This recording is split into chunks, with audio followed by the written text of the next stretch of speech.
ये वीडियो देखकर आप काफ़ी सरप्राइज़ होंगे जब आप इनका इस्तेमाल देखेंगे और कभी भी आप इनको नहीं फेंकेंगे। तो ये पाउचेस किस तरह आपके इस्तेमाल में आएंगे और इनको क्या यूज़ हो सकता है। तो चलें आए वीडियो की तरफ चलते हैं। बिस्मिल्लाहिर्रहमानिर्रहीम। अस्सलाम वालेकुम। इब्तिसाम क्रिएटिव पावर में आपको खुशामदीद है। Welcome to my channel. हमेशा खुश रहें, आबाद रहें। देसी लहसुन को छीलना काफ़ी मुश्किल काम होता है और इससे क्या होता है, हमारे हाथ भी जलते हैं और हाथों से हमारी कभी कभी स्किन भी उतरना शुरू हो जाती है। तो इस लहसुन को छीलने का एक बड़ा अच्छा तरीका है कि इसकी कलियों को आप अलग कर लें और इसको माइक्रो में 2 से 3 मिनट के लिए रख दें। जब ये लहसुन का ऑयल थोड़ा सा निकलना शुरू हो जाए और जो इसके जो छिलके हैं हल्के से नरम पड़ जाएंगे, तो जब भी आप हल्का सा भी इस कली को दबाएंगी तो लहसुन खुद ब खुद से बाहर आ जाएगा। देखें, ये इस तरह दबाएं तो देखें ये कली अपने आप बाहर आ जाएगी। इस तरह आपको बग़ैर मेहनत के जितना चाहे लहसुन छील सकते हैं और इसको सेफ भी कर सकते हैं। अब आपको ढेरों ढेर लहसुन छीलना काफ़ी आसान हो जाएगा। तो है ना ये मज़ेदार और ज़बरदस्त सी टिप। मेरी अक्सर बहनें स्टिचिंग की शौकीन हैं और आज मैं आपको डोरी में नॉट लगाने का तरीका बताऊंगी जो बड़ा इजी है। और इस तरीके से वीडियो में दिखाए गए तरीके से आप जब इसकी नॉट लगाएंगे और नीचे करेंगे तो डोरी से आसानी से निकल भी जाएगी। घी के जो खाली पाउचेज़ हैं इनका इस्तेमाल भी मैं पहले आपको बता चुकी हूँ, लेकिन आज हम इसको पार्टी हैक्स के तौर पे किस तरीके से यूज़ करेंगे तो इसका एक ज़बरदस्त सा मेथड है। मैंने पाउचेस को तमाम को धोकर ड्राई कर दिया हुआ है और अब हम लेंगे एक गिफ्ट पेपर। ऊपर वाला पार्ट काटने के बाद हम गिफ्ट पेपर में इस तरीके से इसको रखेंगे कि एक हिस्सा इसके बराबर आए और नीचे वाला हिस्सा भी इसके बराबर ही हो। तो ऊपर से हम इसको दूसरी वाली साइड को भी इस तरीके से हम फोल्ड कर लेंगे। फोल्ड करने के बाद हम इसको सीज़र की मदद से बराबर करके कट कर देंगे। और अब जो नीचे वाला जो हिस्सा है अब इसको उठाएंगे और उठाने के बाद हम इसको ब्रश की मदद से या किसी चीज़ की मदद से हम इसको गम लगा देंगे और नीचे वाले हिस्से को भी मैं इस तरीके से गम लगा रही हूँ। अब जो नीचे वाला गिफ्ट पेपर है उसको भी 3 अतराफ में आप गम लगाकर इस पेपर को अच्छी तरह से इसके साथ ही पेस्ट कर दें।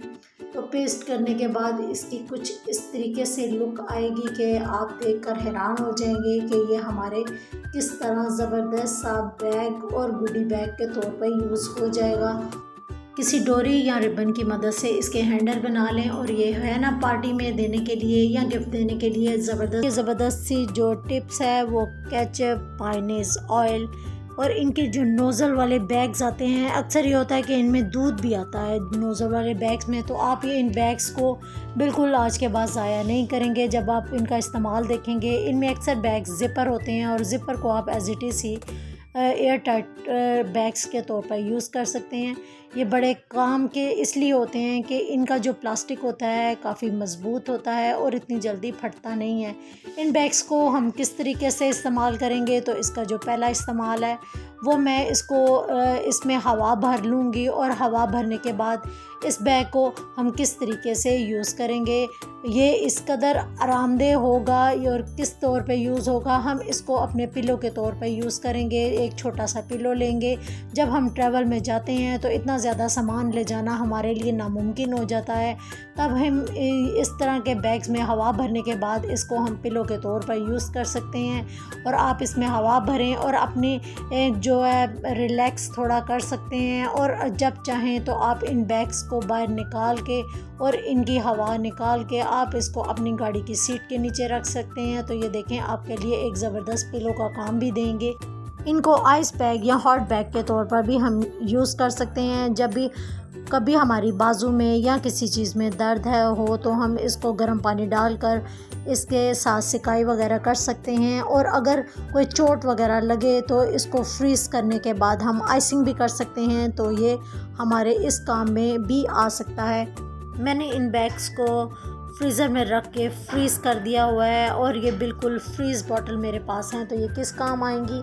अब हम इनको अपने कमरे में ले जाते हैं और इनसे हम कूलिंग इफ़ेक्ट लेंगे और वो किस तरह लेंगे, जहाँ पर हमारा फ़ैन चल रहा है इन बॉटल्स को हम अपने नीचे फ्लोर पर रख देंगे और ऊपर जब हमारा पंखा चलेगा और हमारे फ्लोर के साथ टकराएगा तो इसकी हवा में काफ़ी चेंजेस आएंगी और ये पूरा कमरे का माहौल ही चेंज होगा और ये बिल्कुल कमरा हमारा हल्का सा कूलिंग इफ़ेक्ट में आ जाएगा। तो आप भी ये करके देखें, ये वाकई ही काम करता है। और अगर हमारा फ़ैन वगैरह भी चल रहा हो तो उसके सामने भी अगर ये बॉटल्स रखें तो ये ठंडक का एहसास देती हैं। इन बैग्स को हम एक और तरीके से किस तरह यूज़ करेंगे, इनके ऊपर वाले जो पार्ट है इसको हम कटिंग कर लेंगे। कटिंग करने के बाद जो इसके बैग का अंदर वाला हिस्सा है उसको हम किस तरीके से यूज़ करेंगे, कुछ उसकी इस तरीके से हम शेप बनाएंगे कि नीचे वाले डाउन में हम यू शेप की कटिंग करेंगे और ऊपर वाली साइड पे हम गोलाई की कटिंग कर देंगे। और वीडियो में बताए गए तरीके से इसी तरीके से ही आप कटिंग करके एक ज़बरदस्त सा ऑर्गेनाइज़र तैयार कर लें अपने किचन के लिए। और किस तरह यूज़ करेंगे इसको, मैं अपने बहन भाइयों को जो मेरी वीडियो देखते हैं, अच्छे अच्छे कमेंट्स करते हैं और मेरे चैनल को अप्रिशिएट करते हैं, आप तमाम बहन भाइयों का बहुत बहुत शुक्रिया। Aina Afsheen from India, Nirmala Sajjan from Karachi, AR Urdu voice. आप भी अपने सिटी और शहर का नाम ज़रूर मेंशन कीजिए ताकि नेक्स्ट टाइम मैं आपका भी शुक्रिया अदा कर सकूं। को आप अपने जो बर्तनों का स्टैंड है उसके साथ भी हैंग कर सकते हैं ताकि तमाम स्पून आपको एक ही जगह मिलें। और चाहे तो आप इनको स्लैब पर इस तरीके से रख सकते हैं, ये बिल्कुल हिलेंगे नहीं और ना ही गिरेंगे।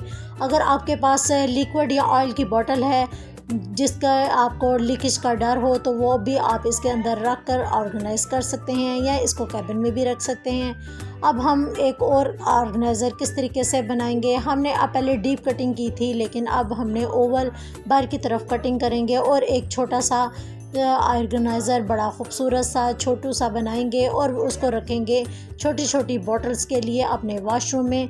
और इस तरह स्लैब के ऊपर देखें ये ऑर्गेनाइज़र आराम से गिरेगा भी नहीं और हमारी नीचे से सफाई भी आसान हो जाएगी। और ऊपर वाली नोज़ल को भी हम बिल्कुल ज़ाया नहीं करेंगे, बल्कि लिक्विड कोई हमारे घर केमिकल्स आते हैं या कोई इस तरह की लिक्विड कोई चीज़ होती है जो कि हमें संभालना ज़रा मुश्किल हो जाता है और लीकेज का डर होता है, तो ये नोज़ल हमारे इस काम में आ जाएगी और इसको लगाकर हम बंद कर लेंगे। और ये देखें हमें उल्टा करने से भी ये बिल्कुल नहीं गिरेगी और हमारे एज इट इज़ ही इस्तेमाल हो जाएगी। मुझे उम्मीद है कि आज की मेरी ये टिप्स आपको काफ़ी पसंद आई होंगी और फीडबैक ज़रूर दीजिएगा कि आपको कौन सी टिप मेरी पसंद आई है। दुआ में ज़रूर याद रखिएगा। अल्लाह हाफिज़।